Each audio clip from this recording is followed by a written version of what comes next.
So ayun nga mga idol, samahan nyo ako sa ating pagpapakabit ng One RFID sticker. Ito ko naisipan na idol sa Merville Easy Trip office na magpakabit ng sticker kasi malapit. Mamimili ka pala kung auto sweep o easy trip ang ititira mo. At syempre, kung auto sweep, doon ka sa auto sweep mag-apply. Dito nga pala ako nagpakabit sa Easy Trip Express sa may Merville. Malapit ito sa West Service Road mga idol, sa ilalim ng C5 Southlink Expressway makikita.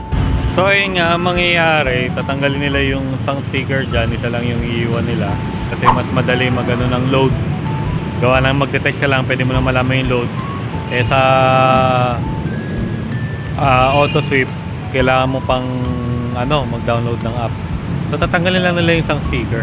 Kailangan nyo pala dalhin yung ORCR, valid ID, at kung sino man yung nag-apply sa Easy Trip nyo, siya dapat yung mag-apply dito. Kailangan nyo rin dala yung card ng AutoSweep tsaka Easy Trip ha. At dahil Easy Trip ang pinili namin, kailangan nyo i-surrender ang AutoSweep nyo rito. Huwag kayong mag-alala kasi kung may load pang AutoSweep nyo, automatic papasok to sa Easy Trip natin. Naghintay nga lang ako rito ng 10 minuto at wala, na bago na nila ang ating card. Pwede nyo palang alamin idol kung ano yung pinakamalapit sa inyo nakabitan para madali na. So ayun nga, iwas hassle na, isang card na lang ang meron ka at isa na lang loloadan mo, hindi tulad ng dati na dalawa pa at nakakagulo kung saan nga dadaan. Huwag nyo muna guys tanggalin ang sticker ng auto sweep hanggat wala pa yung email sa inyo na successful na ang One RFID natin. At syempre once na successful na, pwede na natin tanggalin ang sticker. So mag-iingat kayo ha, mas maganda gumamit kayo ng WD-40 para mas malinis. Tsaka kung tinted ang salamin nyo, ingatan nyo yung pagtanggal para hindi magasgasan ang mga tinted natin na kotse.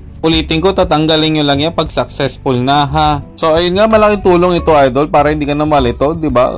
Tulad dati na dalawa pa yung loloadan mo, hindi mo alam kung saan ka magloload at kung walang laman ba. Ride safe always mga idol, sana nakatulong tong video ko sa inyo.